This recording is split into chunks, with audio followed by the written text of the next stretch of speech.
Magandang araw po mga kapuntos, at sa araw na ito po meron po akong tampok na video para sa inyo at sana ay magustuhan ninyo.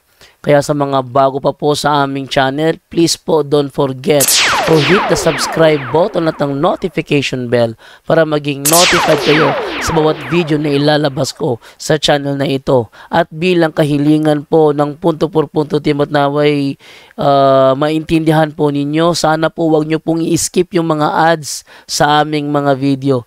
Sa maliit na bagay na po na yan, malaking tulong po yan sa ating programa at sa ating ministry. Sana po maunawaan po ninyo.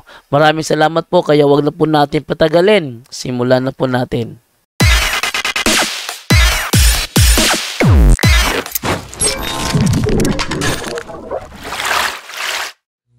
Okay, magandang gabi po sa inyong lahat. Ako po ay ito nga, live muna ngayon, saglit lang. Try ko kaya i-ano din sa sa page ko, no? Try ko rin i-ano sa page ko, i-live ko ito. Okay, para double. Kung kakayanin ng internet, kasi mahina. Sabi ni Dit Carpio, hello bro Jando at sa lahat ng kapuntos. Try ko lang ha kung hindi ba bibigat yung yung computer. Try ko lang. Kung bibigat ang computer, patayin ko yung isa. Hindi kasi pwede na sabihin hindi kakayanin, kaya hindi ko ipipilit. Okay, so dito po tayo sa ating live ngayong gabi. Yung mga Sabadista pala na napanood ko doon sa doon sa ni Eugene, hindi pala sila matahimik hanggang ngayon, nagsisigaw pa rin, no? Title ko to, mga Sabadista nag-iingay sa ni Denmark. Okay, no? Anuhin ko ito. Sobra silang nag-iingay. Hindi makatulog sa pagkatalo ng kanilang debater. Gaya na sinabi ko kagabi, hanggat hindi kayang patunayan ni Denmark na ang iglesyang tatag ng Panginoon ay sulpot, then hindi niya napatunayan na sulpot nga ang Katoliko. Kasi tanggapin man ni Denmark o hindi, ang Iglesia Katolika, tatag talaga ito ni Kristo. Ano mo no?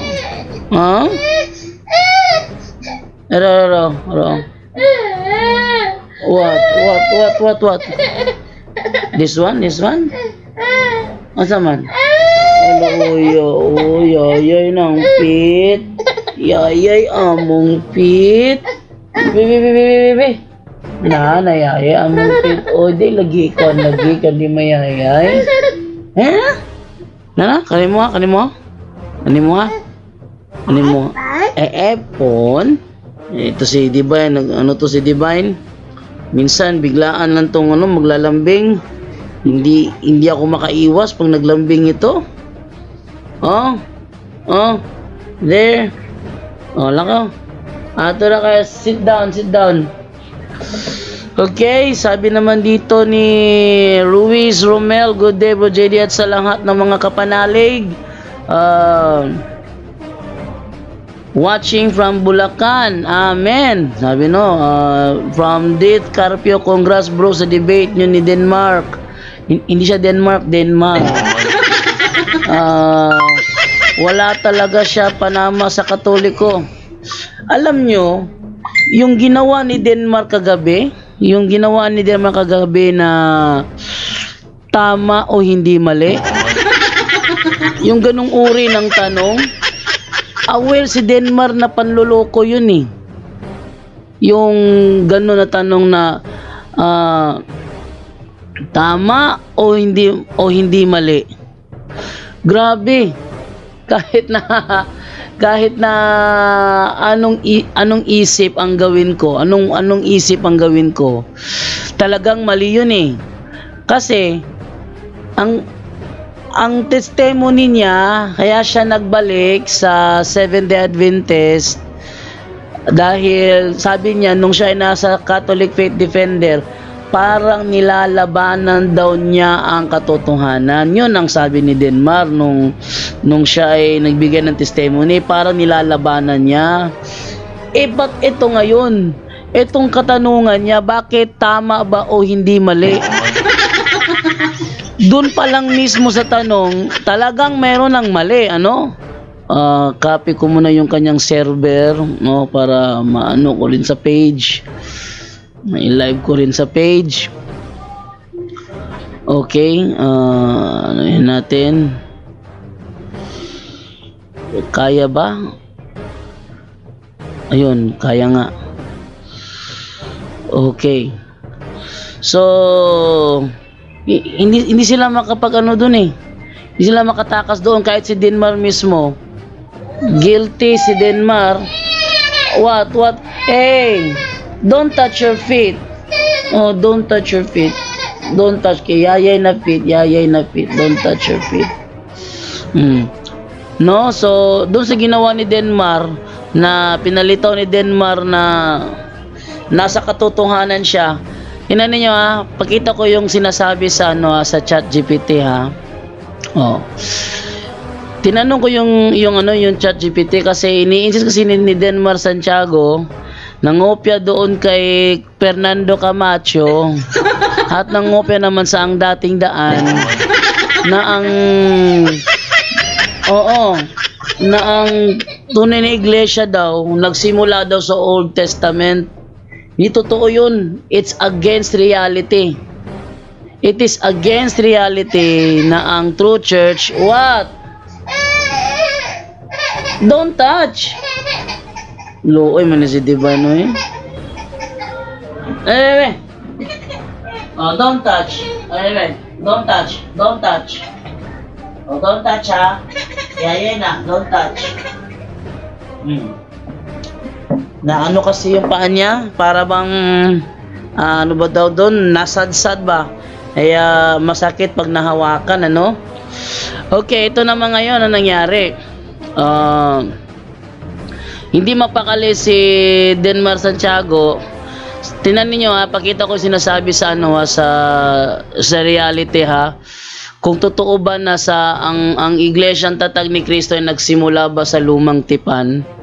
Tatawa talaga ako. Sila buong tapang magpapatunay sa isang kwentong barbero, sa isang haka. Iglesia Tatag ni Cristo? Si Cristo nagtatag ng iglesia sa Lumang Tipan? Paano nangyari yun? Na siya ay nagtatag sa Lumang Tipan. Tingnan ninyo. Oh, kita ko. Ayan. When Jesus Christ began His church. When Jesus Christ began His church. According to Christian belief, Jesus Christ began His church, His ministry, or His church, during His ministry on earth, which is traditionally believed to have occurred around 30 AD. It's commonly held that the establishment of the Christian church began with Jesus appointing His disciples. Ano daw? It's commonly held that the establishment of the Christian church began with Jesus appointing His disciples, particularly Peter, as the foundation of the church. Matthew 16:18. Ito ba nangyari sa Old Testament? Ha? Yan ba nangyari sa Old Testament? Don't touch your feet, Divine. Don't touch your feet, ha? Don't touch. No.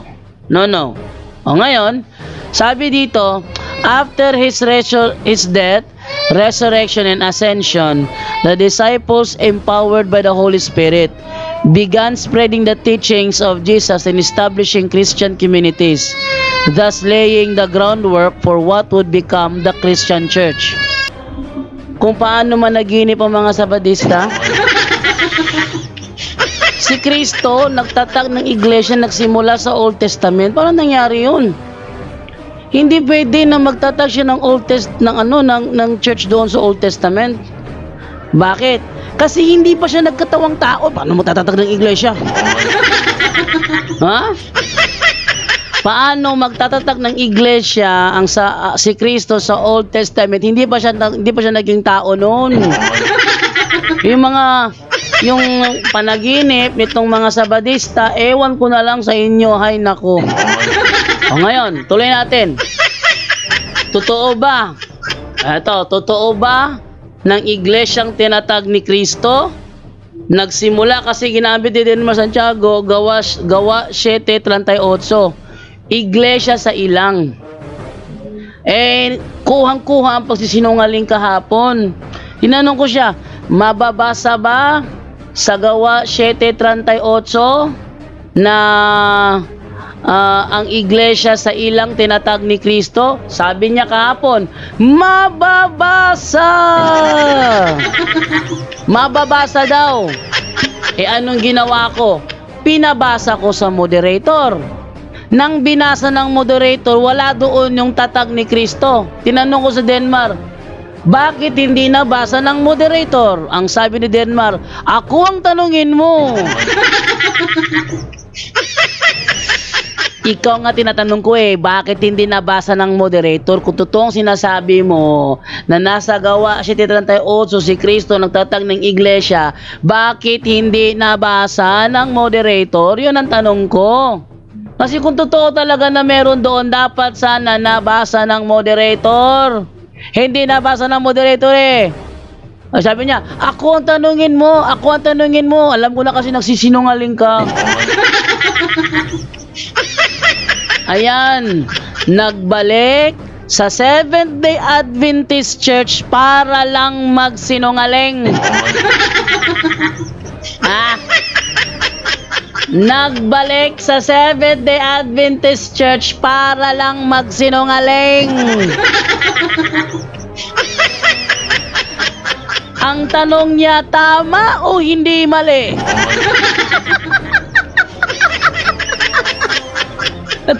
Natawa talaga ako dun sa estilo ng pagtatanong niya, tama o hindi mali? Take note, hindi lang niya isang beses yung tinanong, maraming beses.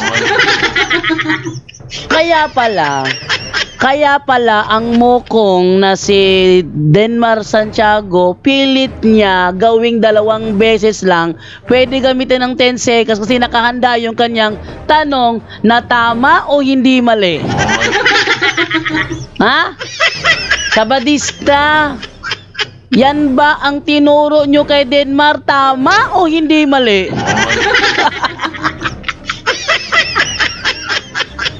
Grabe! Desperado!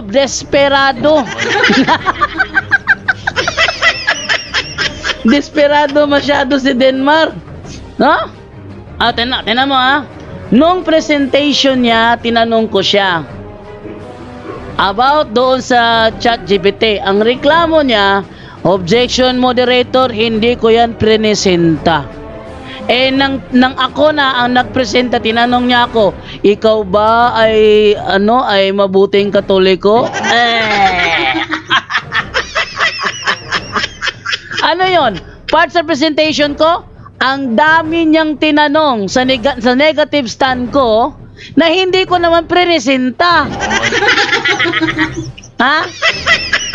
Hindi ko naman presenta.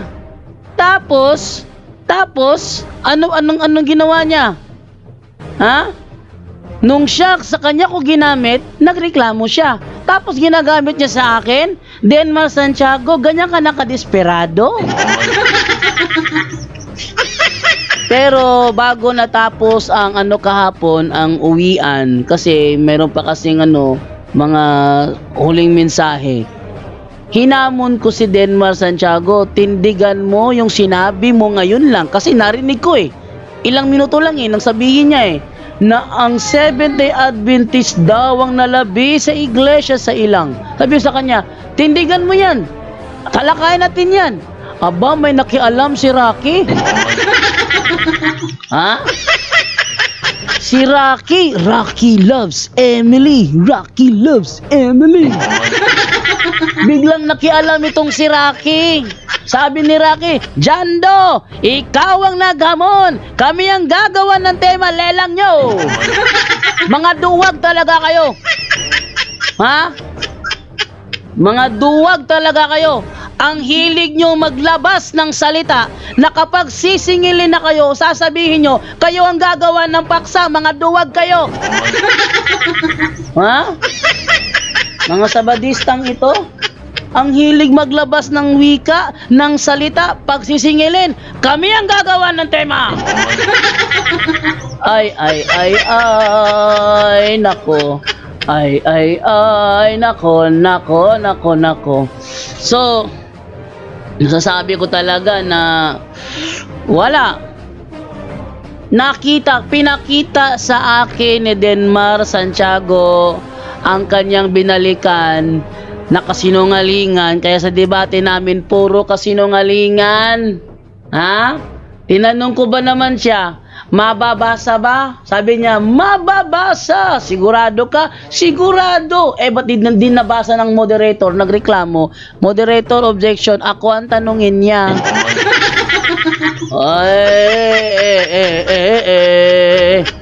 Ano ba naman yan? Kawawa ka naman, Denmar. Ating basahin yung mga comment dito. Sabi ni Manny John Manubatan, congratulations bro. Sabi ni Michael Guerrero Bojando, naipit noon si Denmar. Tingnan mo, yung kanilang aklat tungkol sa Alpha and Omega, yung Catholic Church. Tinanong ko siya, yung Catholic Church na tinutukoy dito, ito ba yung Roman Catholic Church? Ba't ko tinanong yun? Ha? Ba't ko tinanong yun? Kasi ang sinasabi niya kasi sa kanya presentation, iba ang Catholic Church, iba ang Roman Catholic Church. Tandaan niyo ha, yung mga referensyang ginamit niya, na ang Roman Catholic Church ang humiwalay daw sa sa Greek Orthodox, ang source nun Orthodox. Ha? Ang source nun, Orthodox, nasupalpal siya eh. Bakit? Sabi niya, ang pinakaunang papa ng Iglesia Katolika ay si Pope Gregory I noong 538 AD. Kaso nakasulat sa kanilang libro, National Sunday Law, meron palang Pope Sylvester 314. 314. Kaso nasabi na niya ang unang papa ay si Pope Gregory V. Sino yung Papa Damaso na nag-utos kay St. Jerome na i-compile ang Latin Vulgate? Ha? Kung totoo ang sinasabi ni tingnan mo, nagbalik sa Sabadista, muling nagsinungaling. Tapos sasabihin ni Denmar nung siya ay nasa CFD, parang kinakalaban niya ang katotohanan. Ito ang katotohanan na kinakalaban mo ngayon. Sabi mo, si Pope Gregory daw ang unang papa. Kaso yung libro nila, National Sunday Law, may binabanggit na Pope Sylvester 314 AD. Di nagkamali nga si Denmar Santiago.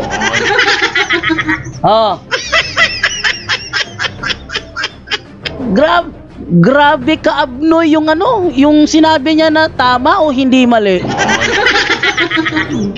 Grabe ka Abnoy yun. Tama o hindi mali. Ano ba naman yan? Ha? Yan ba ang ipinagmamayabang ni Denmar? Nagbalik siya? Nagbalik ko? Para Para lang i-adapt yung pagsisinungaling ng mga Sabadistas. Tatanungin mo ko, tama ba o hindi mali? Ay nako, unang tanong ko pa lang sa kanya, nanginig na siya. Take note, binagsak niya ako ng lamesa. Nakita nyo yon? Binasa kanya ako ng lamesa sa sobrang galit niya kasi hindi umubra ang pinagandaang teknik. Meron pa siyang mali. Ano? Meron pa siyang mali. Doon sa The New Book of Knowledge Encyclopedia, sabi niya, ang writer daw ng New Book of Knowledge Encyclopedia, yung binasa niyang bishop. Hoy, hindi yun ang author, oy. Taka ka lang na. Yun daw ang author. Sino ba yung binasa niya? At isilipin mo yung ano ha? Yung kanyang binasa na author. Author daw. O itong si ano? Si Bishop John Duterte. First scholar in residence Seton Hall University. Sabi niya, ito daw ang author ng The New Book of Knowledge Encyclopedia. Hala! Tanungin natin si AI, totoo ba? Tanungin natin ha. Oh. Is it true? Oh. Is it true that Bishop John J. Tanungin ko si ano ha? Duterte. Oh. Duterte is the author of the new book of the New Book of Knowledge Encyclopedia. Talaga si ano, ito talaga si Denmark, sinungaling talaga ito, no? Ngayon, bago natin puntahan yung ano, yung ni-research ko. Eto pa, tinanong ko si AI. Tinanong niyo anong tanong ko sa kanya. Ang tanong ko sa kanya, is it true? Ayan, no? Gusto ko lang makita sa screen na yan. Is it true that Jesus Christ founded the church Jesus Christ founded began during the time of Exodo? Kasi ginagamit nila yung Gawa 7:38. Sa Gawa 7:38, meron nga binabanggit doon na iglesia, pero wala namang sinabi na si Kristo ang nagtayo nun. What? Ha? This one? Asa man? This one? Okay. Wala namang binanggit dyan na si Kristo ang nagtatag ng iglesia na nasa ilang. Insist lang nila without evidence. Tuloy natin na. Is it true that the church Jesus Christ founded began during the time of Exodo? Ano ang sagot? No! The church that Jesus Christ founded did not begin during the time of the Exodus. Yan ang sinasabi ko. Denmark Santiago nagbalik sa Seventh-day Adventist para lang matuto ulit magsinungaling. Nagpahawa kasi kay Fernando Camacho na nagpahawa din kay Eli Soriano. Ayan. Ano ang masasabi natin doon? Tingnan ninyo Sabi ni Denmark Santiago sa debate namin kagabi, yun daw si Joseph Duterte daw ang author ng The New Book of Knowledge. Nasabi niya, do you confirm na ito ay Katoliko? What? Tingnan natin ha? Is it true that Bishop John Duterte is the author of the New Book of Knowledge Encyclopedia? Ano ang sagot ni AI? No! No!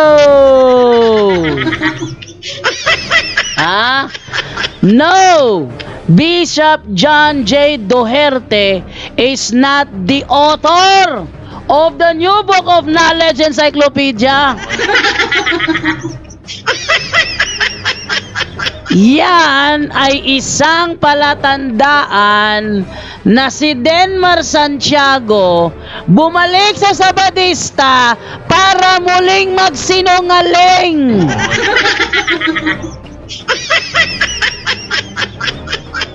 Nakita nyo? Nakita nyo? Oh, sige mga Sabadista, tulungan nyo si Denmar. Ha? Tulungan nyo si Denmar. Nagbalik sa inyo, biglang nabopol. Kawawa naman. Kawawa naman si Denmar. Ano daw sabi ni Denmar? Ang author daw ng The New Book of Knowledge. O sige, Sabadista, are you proud of Denmar Santiago telling us lies?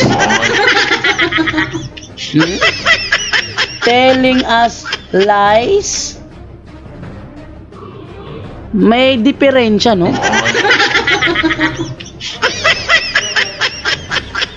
Talaga maliwanag yung sinabi niya kagabi. Ang author daw. Ha? Ang author daw ng The New Book of Knowledge Encyclopedia ay si Bishop John Duherte daw ang author. Tingnan ninyo, is it Bishop John Duherte the author? No. Bishop John Duherte is not the author of the New Book of Knowledge Encyclopedia. The New Book of Knowledge is a general knowledge encyclopedia published by Grolier Incorporated, now known as Scholastic Corporation. It was first published, ito mas magandang tanungin si AI eh. Kasi si AI tanungin, hindi siya bopol. Ha? Kapag Sabadistan tanungin mo, ang mga sinasagot, kabopolan. Ha? Kabopolan kapag Sabadistang tatanungin mo. Ang mga isasagot nila, kabopolan. Buti pa si AI tanungin, straight to the point. Straight to the point. Ang sagot. The encyclopedia covers a wide range of topics and is designed primarily for children and young adults. The actual authors and contributors to the encyclopedia are numerous experts. Experts pala eh. Ang mga author, the actual authors and contributors to the encyclopedia are numerous experts. Tapos kukontrahin ng mga sabadingding. Ha? Mga eksperto pala ang mga contributor, tapos kukontrahin ng mga sabadingding. Ha? Sabi dito, the actual authors and contributors to the encyclopedia are numerous experts and scholars. Oh, kamo? Scholars? Tapos kukontrahin ng mga bukot-bukot? Bukot na membro ng Sabadista? Eksperto na? Scholar pa? Ha? In various fields who have contributed their knowledge and expertise to the project over the years, John Duherte, as far as I'm aware, is not associated with its authorship. Wala palang kinalaman si John Duherte sa kanyang author. Kasi hindi siya author. Malamang isa siya sa mga contributor. Kung isa siya sa mga contributor, then isa siya sa mga numerous experts and scholars. Hindi yan basta-basta.